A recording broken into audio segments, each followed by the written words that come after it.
इस वक्त दिल्ली में जो कड़कड़ाती हुई ठंड पड़ रही है, ऐसे में एक चीज़ जो कॉमनली देखने को मिल रही है वो ये है कि आधी आबादी की हम बात करते हैं, महिलाओं की हम बात करते हैं, तो महिलाओं में ऑटो इम्यून डिजीज़ जो है ख़ास तौर से विंटर में काफ़ी उसके सिम्टम्स जो है बढ़ जाते हैं।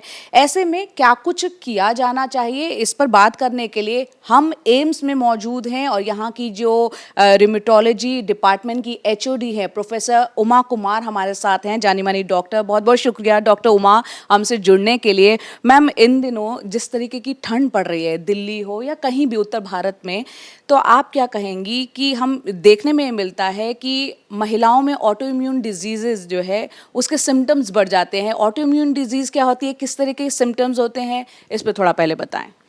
देखिए, सबसे पहले तो समझना ज़रूरी है कि ऑटो इम्यून डिजीज़ होते क्या हैं। तो जो ऑटो इम्यून डिजीज़ को ऐसे समझ सकते हैं कि हमारी एक इम्यूनिटी होती है जो कि हमारे बॉडी के सेलुलर प्रोटीन्स को या हम कह लें टिश्यूज़ ऑर्गन्स को आइडेंटिफाई करती है कि वो हमारे हैं और उनके अगेंस्ट वो एक्ट नहीं करती। लेकिन कुछ ऐसे सर्कमस्टेंसेस जो आते हैं, कुछ ऐसी चेंजेस आ जाते हैं बॉडी स्ट्रक्चर्स में, सेलुलर प्रोटीन्स में, कि जो इम्यूनिटी है वो हमारे बॉडी सेलुलर प्रोटीन्स के अगेंस्ट ही एक्ट करना शुरू कर देती है, वो उसको फ़ौरन परसीव करती है। तो उसका रिज़ल्ट ये होता है कि बॉडी में एक इन्फ्लेमेशन हो जाता है, जिसे सूजन की स्थिति कह सकते हैं, और क्रॉनिक इन्फ्लेमेशन की वजह से बॉडी में के जो स्ट्रक्चर्स हैं उनमें चेंजेस आने लगते हैं और डिजीज़ हो जाती है। तो जो ऑटो इम्यून डिजीज़ हैं वो एक ऑर्गन लिमिटेड भी हो सकते हैं या फिर सिस्टेमिक हो सकते हैं, जिसमें कि बहुत सारे ऑर्गन्स इन्वॉल्व होते हैं। कहने का मतलब है कि अगर किसी को पेट में दर्द हुआ और पैनक्रेटाइटिस हो गई तो वो भी ऑटो इम्यून हो सकती है। किसी को कन्वल्जन्स आ रहे हैं या कोई न्यूरोलॉजिकल सिम्टम्स आ गए तो नर्वस सिस्टम तक लिमिटेड ऑटो इम्यून डिजीज़ हो सकती है, या फिर वो ऑटो इम्यून डिजीज़ हो सकती है जिसमें कि जॉइंट भी इन्वॉल्व होते हैं, लंग भी इन्वॉल्व होता है, आईज़, बॉडी का कोई भी पार्ट इन्वॉल्व हो सकता है, उसे हम सिस्टमिक ऑटो इम्यून डिजीज़ कह देते हैं।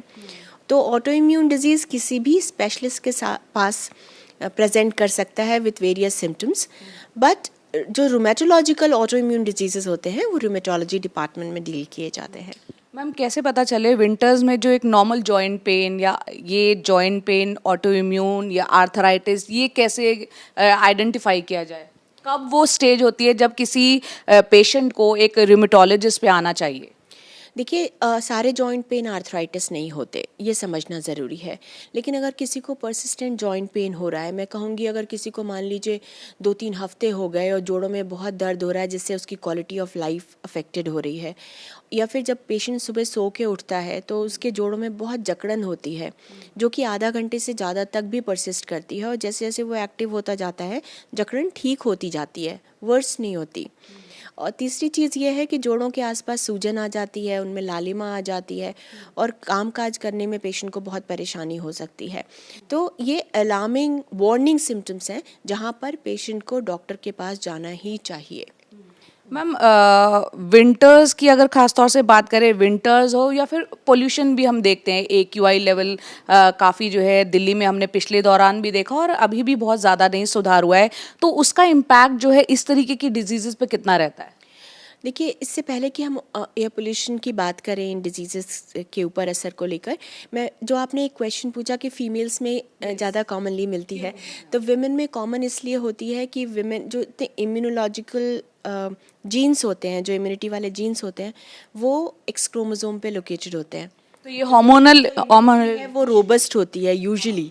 तो कोई भी रोबस्ट चीज़ अगर वो गलत ट्रैक पे चली जाए तो वो उतनी ही घातक सिद्ध होगी। दूसरी चीज़, जो विमेन हार्मोन्स होते हैं, ईस्ट्रोजन, वो भी इम्यूनिटी में बहुत इंपॉर्टेंट रोल प्ले करता है, और ये diseases usually reproductive age group में होते हैं because of as we discussed hormonal changes.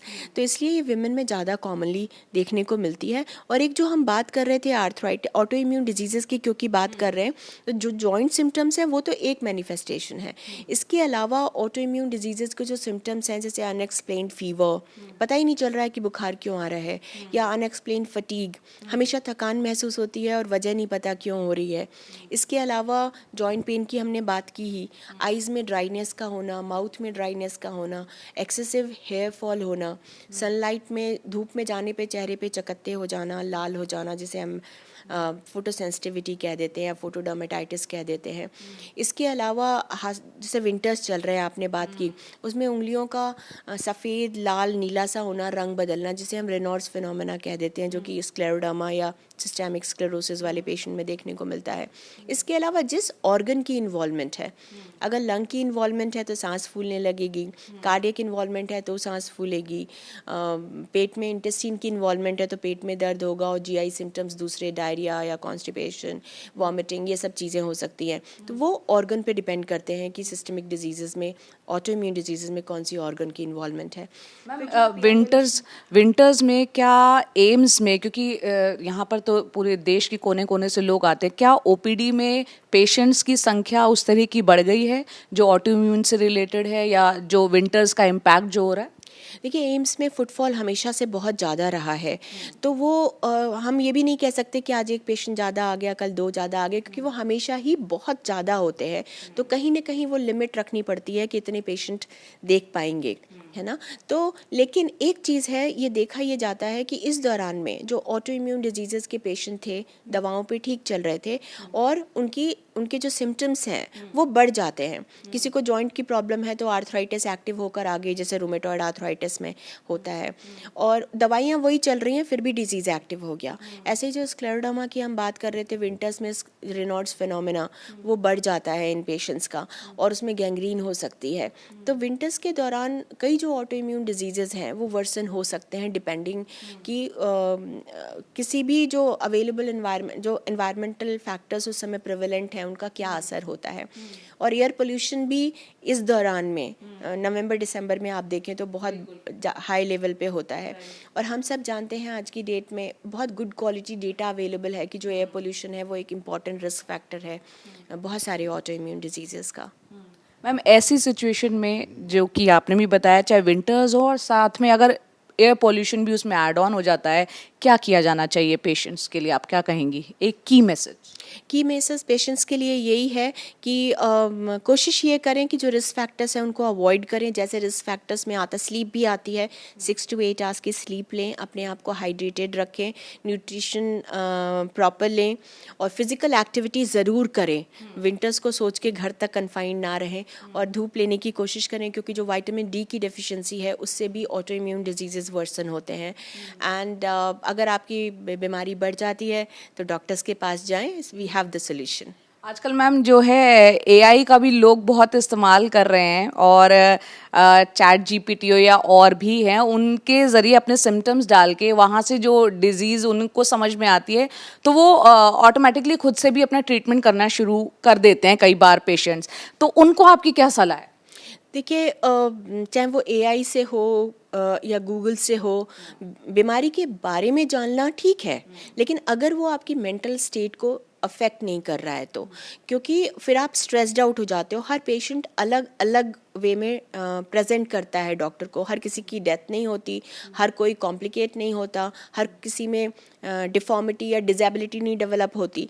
तो इसलिए मैं ये सजेस्ट करूँगी कि अगर आपको प्रॉब्लम है, मेडिकल इलनेस है, तो आप डॉक्टर की सलाह लें, और जो वैलिड जानकारी है उस पर्टिकुलर डिजीज़ के बारे में, उन साइट्स से आप डॉक्टर से पूछें कि हम इसके बारे में कहाँ से पढ़ सकते हैं और जानकारी कैसे ले सकते हैं। मैम, आखिरी सवाल, एनडीटीवी के दर्शक आपको सुन रहे हैं, आप एक एक्सपर्ट हैं, रिमेटोलॉजिस्ट हैं, क्या सलाह देंगी तमाम महिलाएं, पुरुषों, बुजुर्गों को, क्या कुछ किस तरह से अपनी सेहत का ख्याल रखें? क्या वो 3 बातें हैं जिन पे सबसे ज़्यादा जोर दिया जाना चाहिए? सबसे ज़्यादा ज़रूरी है कि फ़िज़िकली एक्टिव रहें, जिससे कि ओबेसिटी ना डेवलप हो और आपके जॉइंट्स एक्टिव रहें, यूज़ करें जॉइंट्स को, अब्यूज़ ना करें। और दूसरी चीज़ ये है कि अपने न्यूट्रिशन का ध्यान दें, क्रॉनिक स्ट्रेस को अवॉइड करें, चाहे वो ना सोने की वजह से हो या फिर आपकी रोज़मर्रा की ज़िंदगी में कोई और परेशानी, and be happy. Thank you so much ma'am. तो ये थी डॉक्टर उमा कुमार, जो साफ तौर पर कह रही थी कि एक हेल्दी लाइफस्टाइल जीने के लिए और तमाम तरीके की प्रॉब्लम्स, डिजीज से खुद को दूर रखने के लिए ज़रूरी है कि खुद को एक्टिव रखे और जितना हो सके न्यूट्रिशियस डाइट भी ली जाए, और इन तमाम बातों को, एक हेल्दी लाइफस्टाइल और स्लीप का, जैसा कि उन्होंने बताया कि एक अच्छी सुकून की नींद लेना अपनी अच्छी सेहत का एक बहुत बड़ा जो है राज होता है, तो उसको भी ज़रूर आप ख्याल रखें।